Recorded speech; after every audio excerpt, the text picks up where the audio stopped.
human resources in the pipeline so that those won't become endangered species as we go forward? That's a good question. It is a unique skill set. There's not many of these folks out there within society, and so it's fairly unique. Within our 56 people in our plants department, I don't know the exact number, I should, but it's probably 25 or 26 that are certified. We only have 4 to 6 that are operating at any one time. So one of the challenges that the industry faces is that there's not many people, younger people, that are going into that field. So that's, when you ask the question, that's what I think of. How do we entice folks to enter this career as a career path and get certified? I mean, it's sort of like the parallels of, overhead line. Yeah. I mean, you gotta have them, but they're, for lack of a better phrase, somewhat the dying breed. So. Yeah, so one of the things that we do in response to your question is, there's some incentives available for these folks to earn these certifications. Even if they're not an operational technician, if they're more of a maintenance technician, we do rely on them sometimes to assist with operations. So we have several of our maintenance mechanics that are certified operators. We have some that have dual certification, both water and wastewater. So, those folks realize that they increase their value to the company if they continue to pursue those certifications. So these aren't like degree required positions. These are on the job, high school diploma, on the job training, and so we can incent people to pursue the certification, be sure that we've got the human resources ready. Yes. Okay.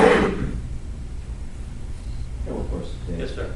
If we have to go into a stream to do a real quick emergency process, what's the time frame of getting an application permit that we need from the source that we have to go through? I feel we said, we use TDEC. We do. Do we use the Corps as well? We do on some construction projects or piping projects. Okay. I don't know of any plant projects where we've had to do that. Yeah. What's the time frame on that application process of getting a permit? You're talking about in terms of getting an ARAP permit, a stream crossing permit, or something of that nature?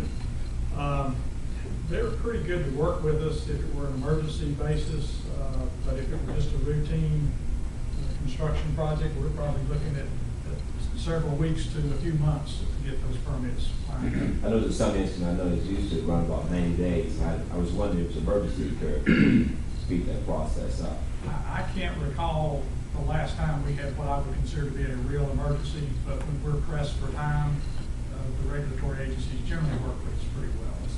Yeah, we don't have, I wouldn't say as close a relationship with the people at the Corps because we don't have that much interaction. However, with the regulatory folks that we interact with in the Division of Water Supply for TDEC, which is the drinking water side, and then the water pollution control on the wastewater side, that's a very close and good relationship with both those parties. So. Where are we on Third Creek? I rarely drive down Neal Drive. Where does all that stand? It's done. The Third Creek Greenway's open up again, and everything's cleared out and back to normal. We've got some more trees to plant in the fall, but some trees are there. Okay. Is there any cleanup still to be done? I mean, it looks nice. Well, for the most part, the project that was so visible is completed. We've started now the next phase, which goes on further up north along Third Creek, and there's maybe one tie-in that still will impact the greenway at that point. Some impact on the greenway there in Tyson Park. But that project, by and large, is moving north and away from that heavily trafficked UT area that is such a big concern, a big impact. And there's a small parking lot freedom. Now, that was an issue that's in there. Yeah. Ted, what, in getting your awards, what constitutes a violation? It's a good question. If we, let me give you an example. Perhaps that's the best way to answer your question. The state says when we discharge water from any facility, there's always a pH limit or a pH range that our effluent has to be within. A better example may be dissolved oxygen. Obviously, the water that we reintroduce back into the river cannot be devoid of dissolved oxygen. So we take samples on a regular basis. Some of them are grab samples, and you conduct the test immediately right there. Some of them, we collect samples, get them to our water quality laboratory, and then they will analyze them. Anything that is outside a defined parameter or above a maximum limit or below a limit constitutes a violation. That's how you come up with 4,000 plus compliance tests each year. There are multiple opportunities each day. So out of 4,000 or 4,500, you can only have 5 violations. And Less than 5 to get a silver award. Now that's too many in our opinion, but that's pretty bad. we strive for 0. And when the plants are challenged, as I think y'all know, are primarily during wet weather events. You've got a lot of water moving through processes, and you still have to accomplish what that process is designed to do, but your detention times are much shorter. So that's when the plants are stressed the most. But you don't get any allowance for wet weather events. You've got to be able to handle those just like you do dry weather days. So, thank you very much. Commissioner, this is that time of year that we do our winter weather report to update you on the weather as well as what we expect for energy prices, and I'll recognize Sherry Ottinger for that report. Good afternoon, Commissioners. This is the winter update, and each year we do like to take this opportunity to review with you KUB's compliance with our natural gas contracting authority. And as Ms. Roach alluded to, we also provide bill projections for our customers' bills for the upcoming winter as part of this presentation.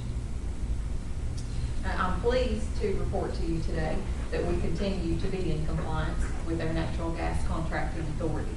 Resolution 97, which was passed by the board back in 1998, provides this authority to KUB that we can purchase and transport up to 160,000 decatherms per day. We are within that limit. And we can also contract for storage up to 5 million decatherms, and we are within that limit as well. And just to put this in perspective a little bit, during the winter, on an average winter day, we would bring 50 to 55,000 decatherms into the KUB system. But obviously, the average day is not what we have to plan for. We have to plan for that peak day. So last December, which was very cold, our peak day was 113,000 decatherms. So we do have adequate supply. We've contracted for adequate capacity on the pipelines to meet that need. And our all-time peak was set 2 years ago in January, and that was at 119,000. In addition to the purchasing authority, the resolution also provides some sales authority on a limited basis. Where we tend to use this, when we have excess capacity on a pipeline for a given period of time, we can resell that capacity to another party. And in the industry, this term is called capacity release. When KUB has participated in a capacity release, the term could be anywhere from 1 month up to 3 years. In recent years, where we have engaged in capacity release is on our supply on Southern Natural Gas Pipeline. So during the past year, that capacity release returned $170,000 to our ratepayers. Next year, I will not have that large of a number to report to you. Our contract with Southern Natural is expiring at the end of this month, and therefore our capacity release will expire with that as well. We also do have permission to sell commodity. Again, we have done that in very rare instances. A typical scenario might be where another local utility had a need. We could sell to them in that situation. But again, it's been used on a very limited basis and not a common practice. Capacity release is more common. We recently have signed 2 agreements which will impact our upcoming winter supply. First, we allowed an agreement with BP to expire. This was for 5,000 decatherms per day. It was coming from our Gulf Coast supply, which you can see the red on here indicates Tennessee Gas Pipeline. Those lines are going down into Texas and Louisiana. So the BP agreement, we allowed it to expire, and we did replace those volumes with ConocoPhillips. We just had more favorable terms with ConocoPhillips, and so they are a current supplier, and we added to our portfolio with them. We also contracted again this winter for a one-year term with CNX, and that supply is part of our Appalachian supply. It's up in this area. We did 2,500 a day for the winter period only with CNX. That particular supply is important to us because, as you see here, we do have a small storage on this pipeline, saltwater storage. During the winter, when we pull from it, having that supply there enables us to either bring it to Knoxville, or we can replenish our storage there that we have withdrawn. So our total portfolio for the winter, this is a snapshot. And again, you can see these are our Tennessee supplies. We can take up to 23,000 a day from ConocoPhillips, and we can take up to 9,000 a day from Shell. On the Appalachian supply, on the East Tennessee pipeline, both the EQT and the CNX volumes there, those are required takes. So we will be taking 5,000 a day from EQT and 2,500 from CNX this winter. And again, we round that out by withdrawing from storage when we need it. And you may have noticed this number, 163,000, would appear to exceed our authority. The reason why it does not is because, again, these two numbers are not required takes. We can take up to those amounts, and this gas, which is in storage, is already purchased. So we are in compliance there.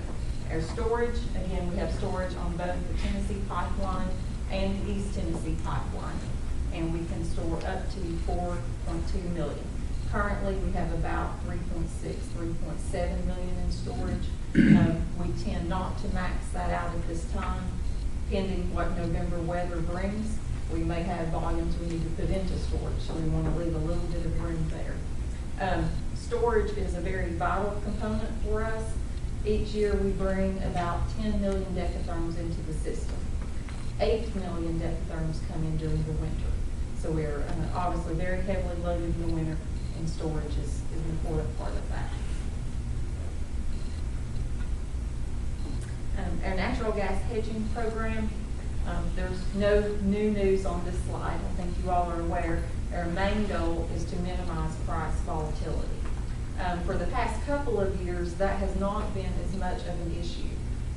Natural gas commodity prices have, for the most part, stayed in a $4 to $5 range over this period of time. We do continue to hedge, though. We do that through our gas supply contracts.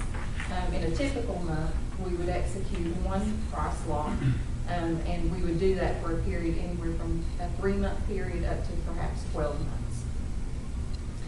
And as I mentioned, you can see here, this is our historical chart for our gas prices. Again, the past couple of years, we have stayed right here between $4 and $5. While we are enjoying that relative coverage of the $4 range, we are mindful that our past experience has been that prices can go up into the $13 range. As you see here, they can do it very suddenly. Sometimes, as in the case of 2005, a hurricane can trigger that event. The good news is we are almost out of the intense part of hurricane season, so we are feeling quite fortunate that nothing's happened this year. And as a result of that, we are anticipating good news for our winter bills. As long as the weather cooperates, we believe that our residential gas bills will be lower than they were last winter. Our electric bills will be up just a bit. But basically last winter, although it started out very cold, it moderated by the end and turned out in total to be a normal winter. And most of the weather sources that we have looked at are predicting a normal winter this year as well. So just a little bit more detail on the gas bills. Again, we're expecting them to be down in the neighborhood of 4%. That is a decrease of $26 on average over last winter. Because the weather is very similar, anticipated to be very similar, that is all driven by the commodity price. For our electric bills, again, expecting them to be up just a little bit. we're looking at $6 as compared to last winter. We have several things going on there. As you know, we have had a KUB margin increase, which is going into effect this month. There are several things going on with TVA as well. You will recall last April, TVA changed the rate structure. This will be our first winter under the seasonal structure, so our first winter with winter rates from TVA. Also, TVA is having a base rate increase that goes into effect this month. And then, of course, each month, they calculate their fuel costs and adjust their rates accordingly based on that. But the net impact of all those inputs, we're just seeing only a $6 increase compared to last winter. And obviously, even though we feel this is very good news about the winter bills, we will have customers who struggle to pay their bills this winter. And KUB does offer a variety of tools to assist those customers. One of the first steps that we always take is to provide energy savings information, and that can benefit all customers. That information comes in many forms, in print media, brochures. It's available on the website. And of course, our personnel are trained to assist customers to communicate that, to speak to community groups, to get that word out. Also, we have 3 customer counselors who work with our customers who are having difficulty. Those counselors will discuss the energy savings information. We'll talk to them about various bill payment options the customer will have. And then they also are a very good resource for connecting those customers with resources in the community that can provide financial assistance. And I know you are all aware of our Project Help, which KUB collects the money for that program, and the Knox County CAC distributes those funds. And that, of course, is ongoing. Since January, Project Help has assisted over 250 families in our area. And then there's additional outside assistance. CAC also administers the LIHEAP funds, which come from the federal government. And then, of course, we have a number of local nonprofit organizations that we can also put customers in touch with for assistance with their bills. So at this time, do I have any questions? You sell these passenger leases. Do we sell it more, or, I mean, what are we selling it for? It's very limited. A typical example might be in the summer when we are not using all of our capacity. Someone might want that capacity, and we could sell it just for the summer term. The pipelines provide a forum to do that, a bulletin board where you can place it out there and folks can bid on it. But I mean, do you sell it for more than what you paid for it? I No, guess you don't no. make a profit off of it. Absolutely not. We would love to sell it just for what we pay, but Yeah. typically you're not going to get very much back, but we are glad to get back what we can, because on our pipeline contracts, we are locked into paying them for that every month, whether we use the space or not. So to the extent that we can sublease and get something back, we're glad to do that. And the environment for that was probably richer 10 to 15 years ago than it is now. Yeah. Any other questions? Thank you. Okay, I think we've been to the official part of the meeting. Is there any other business?